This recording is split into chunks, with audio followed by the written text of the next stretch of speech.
문화유산. 문화유산은 국가의 정신이고 정체성을 대표한다. 한국이 무엇인가에 대해 답할 수 있는 우리의 자산인 것이다. 이 이야기는 우리의 무형문화유산 중 하나인 대금과 그것을 제작하며 문화유산을 지켜가고 있는 무형문화재 제9호 대금장 이정대 선생님의 이야기이다.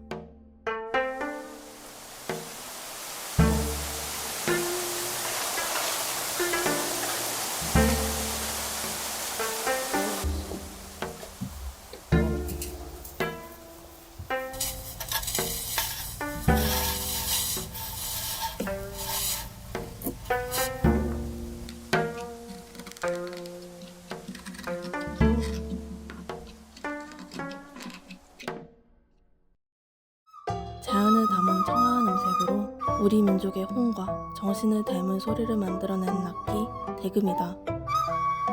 대금의 시작을 찾아가 보면 삼국사기에서 그 기록을 찾아볼 수 있다. 신라 신문왕이 즉위 후 아버지 문무왕을 위하여 동해와 가까운 곳에 가문사를 지었는데 이모년 5월 초하루에 바다를 살피던 관리가 동해의 작은 산이 가문사 쪽으로 떠내려와서 물결에 따라 오가고 있다 라는 말을 신문왕에게 전해온다. 이를 이상하게 여긴 왕이 이견대에 가서 보니 바다 위에 떠오른 거북머리 같은 섬에 있는 한 줄기의 대나무가 낮에는 둘로 나뉘고 밤에는 하나로 합쳐지는 것을 보게 된다. 왕이 배를 타고 그 산에 들어가니 용이 검은 옥대를 바치며 왕께서 이 대나무를 가져다가 피리를 만들어서 불면 천하가 평화로워질 것입니다 라고 예언하고 사라졌다.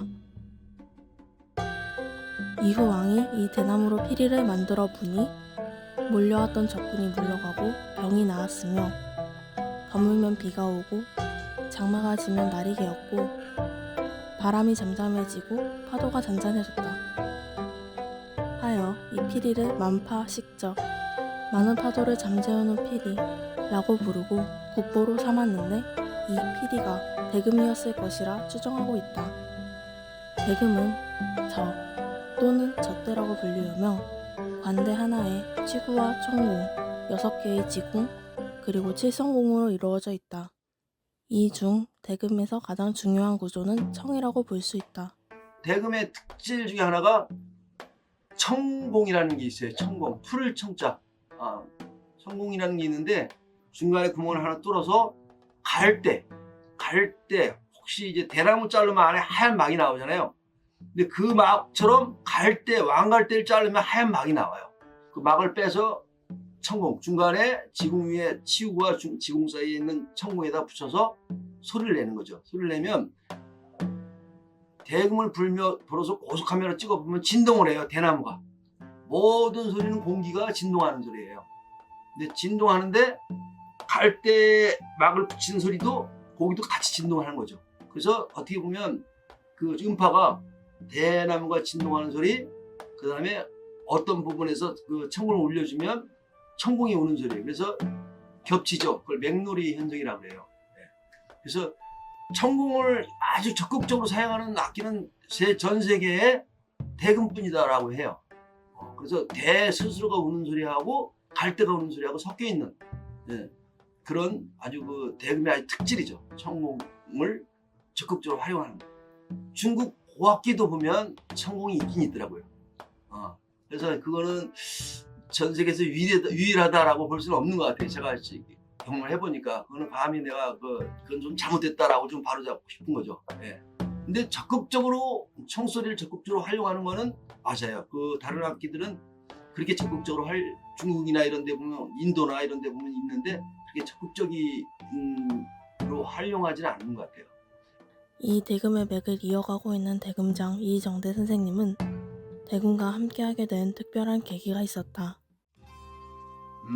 제가 이것을 하게 된 아주 커다란 의미의 동기는 좋아서 이게 너무 좋았어요. 그냥 아무 생각 없이 또 운명처럼 끌리게 되었는데 이렇게 좀 구체적인 동기가 있다 그러면 아버님이 돌아가셔서 저 인천 공동묘지에 묘지가 계시는데 그 한식날 아버지 성묘 그걸 갔다가 내려오는 길에 굉장히 그 인파가 많았는데 그 인파 속에서 그 다리가 절단된 분이 테이프 하나를 틀고 구걸을 하고 있었어요. 근데 그 테이프 소리가 단소라고 해요. 단소. 대금 그때는 대금인지 단소인지 구별이 안 가는데 비슷하죠. 단소 소리를 틀고서 구걸을 하고 있었는데 그게 천둥처럼 다가왔어요. 내 가슴 속에 막 그 영혼을 울리는 거 있잖아요. 살면서 자기가 인생을 살면서 그런 것들 내가 영혼을 울릴 수 있는 것들 나를 감정을 잡는다는 것이 좀 행운인 것 같아요. 물론 이제 그 전제가 우리 전통 문화에 대한 그 어떤 좋은 호감이나 해봤으면 좋겠다는 막연한 그 기대는 있었지만 실제 이렇게 접하게 되니까 진짜 이게 어떤 감성이 막 저는 그래서 그거를 한 시간 정도 따라다녔어요. 그분을. 그래서 그리고 나서 이걸 해봐야 되겠다 싶어서 이제 선생님을 찾기 시작을 했죠. 그래서 이제 그 당시에 인천 저 터미널 그쪽에 대금을 가르치던 김정식 선생님이란 분이 계셨는데 저희 이제 처음 제가 대금을 하게 된 첫 선생이죠. 그래서 대금을 배우러 갔더니 그 선생님께서 하시는 말씀이 이걸 왜 하려고 하는가? 그래서 좋아서 합니다. 취미로 합니다. 취미가 뭐냐 이렇게 묻더라고요. 그래서 잘 모르겠습니다. 왜 나이가 많이 그 당시 한 70 다 되셨는데 드신 분이 이렇게 물었을 때는 함부로 대답하면 안 될 것 같아서 잘 모르겠습니다. 취미는 인생의 향기다. 꽃도 향기가 없으면 좋아다. 사람도 짐승하고 다른 생물하고 틀린 게 뭐냐면 먹고 사는 걸 제외한 나머지 그 인간적인 걸 추구하는 것이 취미다. 취미는 그래서 아주 중요하다. 그 취미를 통해서 그 좀 더 인간답고 어떤 자기만의 향기를 내뿜을 수 있다. 이런 좋은 말씀을 해주셔서 그때부터 시작을 하고 그 이후에 뭐 여러 선생님도 만나서 이생관 선생님도 만나시고 이렇게 문화에 들어가서 이제 공부도 했고 했지만 그렇게 연주부터 시작을 했습니다. 네. 그렇게 우연히 들은 대금의 소리에 매료돼 지금까지 대금과 함께하고 있다. 처음엔 연주하는 것에 관심이 있었지만 시간이 흐를수록 대금을 직접 만드는 것에 흥미를 느끼게 된다. 그리고 연주를 하는데 연주가 잘 안 되잖아요. 배우는 입장에서는. 근데 연주를 한 3년, 4년 하다 보면 이제 이런 생각을 해요. 악기 탓을 하는 거죠.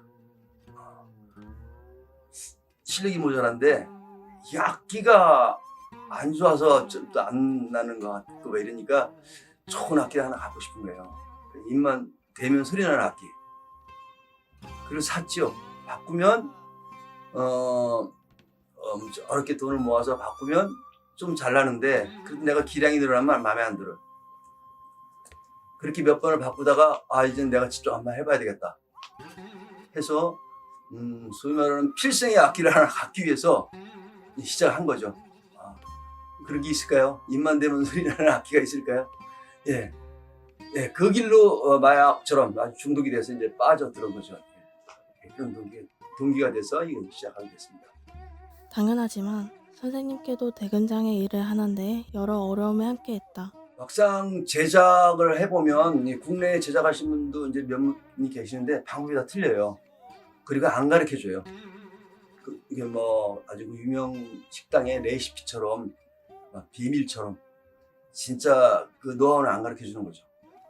그런 데서 굉장히 어려웠지만 그래도 이제 그 전국에 대금을 만드는 사람 또 내가 만들어보고 또 이런 분들한테 묻고 또 안 가르쳐줘도 좀 훔쳐보고 이렇게 해서 또 아주 그 좋은 비결이나 방법들을 알려주시는 선생님도 간혹 있었고 그래서 그런 걸 취합해서 이제 그러면 그 결국 같은 이야기예요. 같은 이야기인데 방법만 좀 틀린 거죠. 그래서 뭐가 최선이겠다 싶어서 그렇게 자료를 수집하고 공부하는데 한 5, 6년 걸린 거죠. 그런 게 굉장히 어려웠고 또 재료라는 게 굉장히 대금의 재료는 수급이 어려워요. 그래서 이렇게 막 구할 수 있는 게 아니라 대한민국에 그 대나무 밭이 굉장히 많은데 충남 이남 쪽으로는 대나무가 자생하는데 이 대나무는 한 1만 그루 중에서 하나가 나와요. 대금을 만들 수 있는 게. 좀 특별한 대나무죠. 그래서 대나무를 수급하는 일, 캐러 다니는 게 굉장히 어려웠고, 그게 마치 산삼보다 더 귀하니까 하나씩 캐면 뭐 희열도 있고, 악기를 제작하는 것이 어떤 특별한 표준 방법이 있는 것이 아니고, 아까 개범에 있는 것도 그렇게 자세히 나와 있지는 않아요. 그래서 이제 어떤 소리를 내기 위한 최선의 방법이 무엇인가 하는 그런 것들이 이제 그 어려웠고, 또 내가 열정을 가지고 할 수 있게 만들어주고, 그런 것들이 가장 그 어려웠고, 또 그 어려움이 나를 또 밀어내고 앞으로 나가게 해주시고 지금까지도 연구하고 있어요. 네. 어려움이 있었음에도 대금을 처음 만난 때 느꼈던 그 울림을 기억하며 대금생의 길을 걷는 이정대 선생님처럼 지금도 문화유산을 지키기 위해 힘쓰고 있을 많은 이들이 있다. 나라의 정신과 정체성을 보여주는 문화유산. 이제는 우리가 함께 기억하고 지켜야 할 때다.